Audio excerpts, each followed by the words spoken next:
Thanks again and welcome back. From now, I want to take you through some cultural, historical perspectives around money and wealth, and then also deal with how your emotions can affect money and wealth.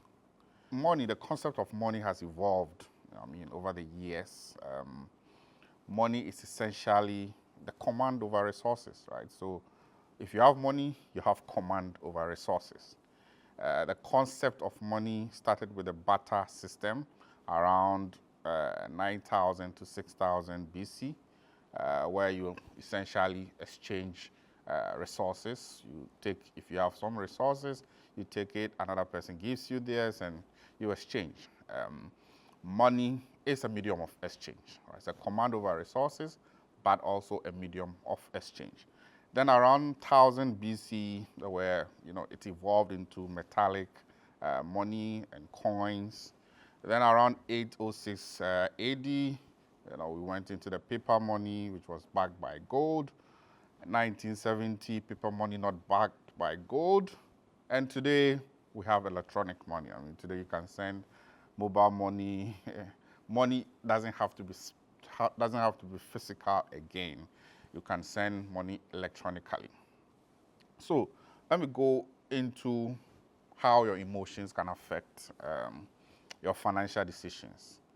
Essentially, you can only be successful with money when your mind is stronger than your heart, when your mind is stronger than your emotions.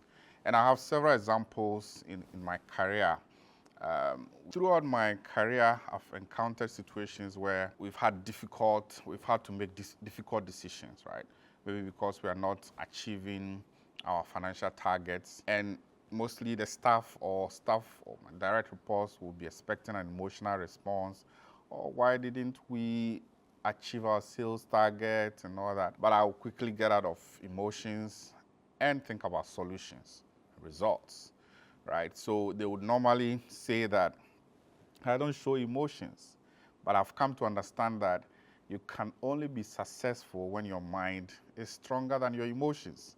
Because in a lot of things in business, a lot of things don't respond to emotions. They respond to results, they respond to information, they respond to decision making.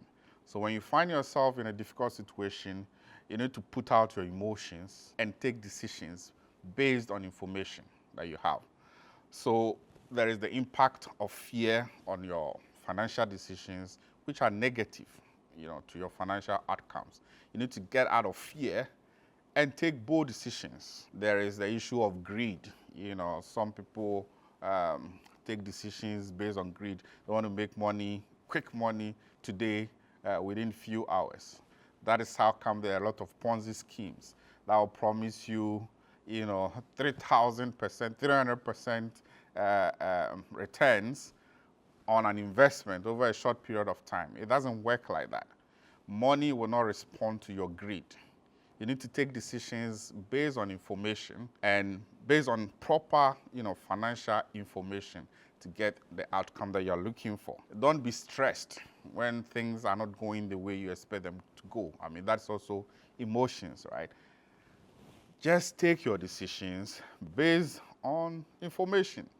You have to take calculated risk, right? So essentially, fear, greed, and stress are the emotions I'm talking about. And you need to not let them affect your financial decision making in order to get the best the best outcomes from your financial decisions. Okay, so let me now take you through some cultural norms in Ghana and how they impact on money and wealth. So the first one I want to share with you is the Abusua family first principle. So in Ghana, mostly in the Akan cultures, there's a feeling of if one person makes it in the family, then the whole family has made it, right? So a lot of people are looking up to one uncle that traveled abroad, is making money, one aunt that has a business that is doing well. So the psyche is, oh, my uncle has made money, my auntie has made money, he's coming to take care of the family, whatever he has, that house, everything, is for all of us. That kind of mindset, makes people lazy and not wanting to, take their own financial outcomes in their own hands and take decisions, go out there and make money. So that's one of the, bad ones that I want to share. That impacts on our financial decisions, our ability to make money. The other thing is about modesty versus flaunting of wealth. So some people believe, you're not supposed to make a lot of money. You're supposed to be just modest and don't flaunt wealth. Don't show that you have money. So in Ghana, mostly when people are traveling abroad, they will not tell anybody. You just have a call from someone that said, oh, I'm in so and so place. I'm working, I'm making this money and all that. So there's a mindset of modesty, not showing that you have wealth, which is not that good because that affects your money or financial decisions and in turn your financial outcomes. Wealth is not bad. It's not bad to make money. So have the mindset of making money, make money. And if you make money, enjoy the money that you've made, right? So that modesty, mindset also affects or impacts our financial decisions and our financial outcomes. The other thing I want to deal with is funerals in Ghana. So most Ghanaians, or in Ghana, the culture of especially mainly the Akans, we see funerals as a display of wealth. So a lot of people wanting to make money is to show off at funerals, right? And even people make money such that when they die, they're anticipating that when they die, the kind of funeral that will be done for them will be glamorous. There will be big billboards showing that they made money. So that it's good in a way because that influences people to want to make money, right? So that they can flaunt it during funerals in Ghana. So that's one of the mindset or the cultural perspectives about money in Ghana, mainly from the Akan tribes. There is also the religious influence, right? Some, especially Christian churches, see money as not something you should be really trying to make, right? So we quote scriptures like the love of money is the root of all evil and things like that. So we've built a certain mindset in certain, Christian circles that money is not necessarily good, right? So the love of money is the root of all evil, and those kind of statements kind of build a certain mindset that money is not good. So we then in turn don't try, our best to go all out, take the necessary financial decisions to make money, because after all, money is not necessarily good, right? But there's another group that is coming out also from the Christian circles where, money is good. The prosperity gospel is getting bigger and bigger. It's good to make money. Because money is a blessing from God, right? I think that mindset, I support that mindset. You should want to make money. Money is a blessing, right? Even in the Bible, Jesus, telling some people, make friends from the unrighteous mammon. So in time of trouble, you have a friend to lend you some money, right? Essentially. So it is not bad to make money. Money is a blessing. Then also there's that culture of titles and respect, right? In Ghana and in Africa, a lot of people want to make money and be wealthy because they want to be respected in society. They want to have titles. Nowadays, people even go and pay chiefs to give them titles, right? So that when they are coming, they'll be saying so and so person. That shows the state of they've made money, they've arrived, right? So that kind of mindset also affects money-making decisions, right? People wanting to be respected and having big titles, showing off, influences their financial decisions and hence their financial outcomes. The other aspect is also about wealth and love, right?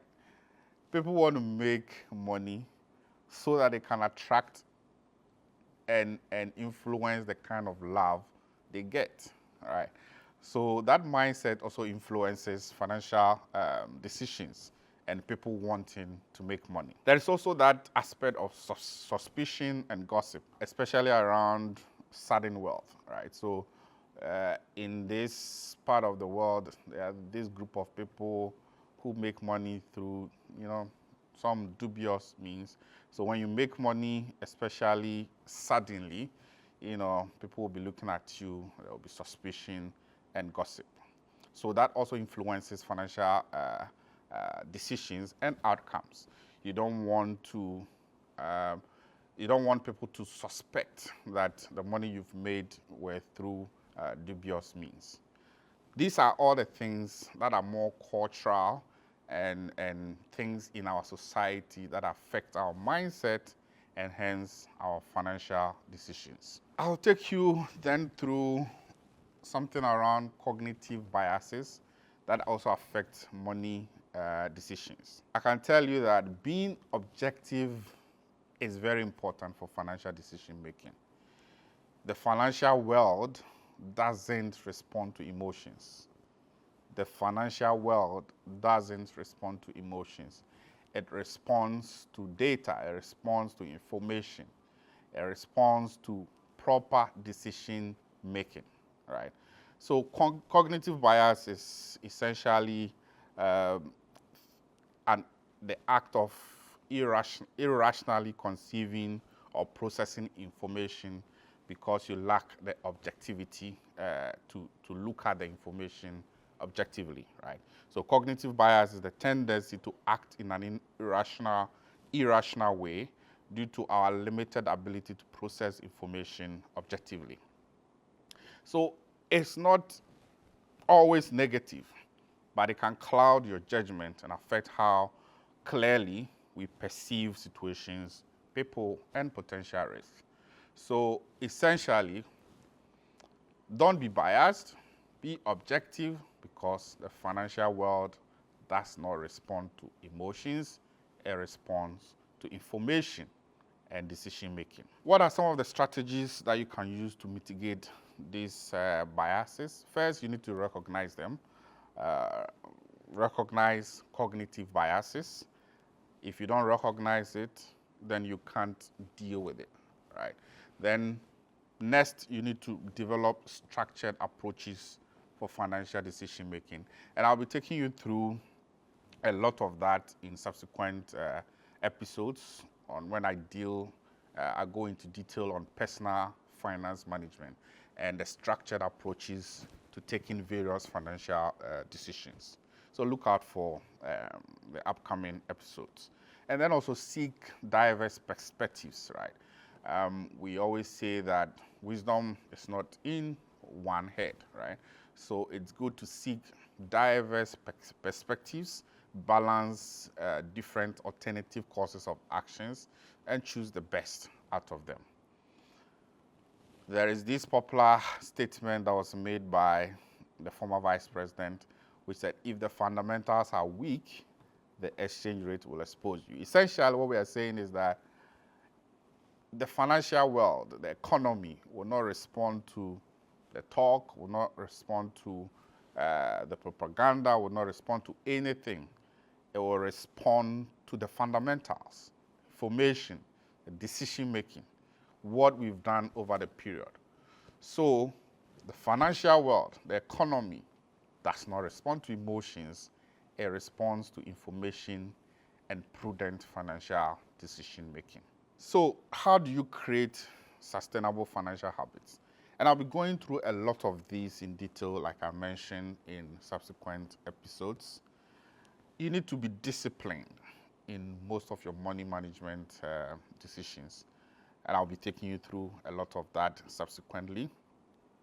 You need to commit to savings, right? The 50-30-20 rule, which I will do, a separate full episode on a 50-30-20 rule around savings, how to save and improve your financial outcomes. Healthy money practices. You need to practice healthy money practices, right? Build emergency savings. Make prudent forecasting and budgeting of your personal finances. And budgeting and forecasting is one item I'll take you through also in detail in later episodes. Then lastly, debt is not necessarily bad. It is not bad to borrow. It depends on what you use it for. So debt is not bad. It depends on what you use it for. So in conclusion, I've taken you through the psychology of money, how your mindset affects your money, your financial decisions, and hence your financial outcome. So essentially, your mindset affects your decision making, and that determines your financial outcome. If you have a positive, a good mindset about money, it affects your decision making around money and then your financial outcomes. You need to have a healthy relationship with money. It is not bad to have money. I want you to have the mindset that it is good to have money. In fact, money is a blessing, all right?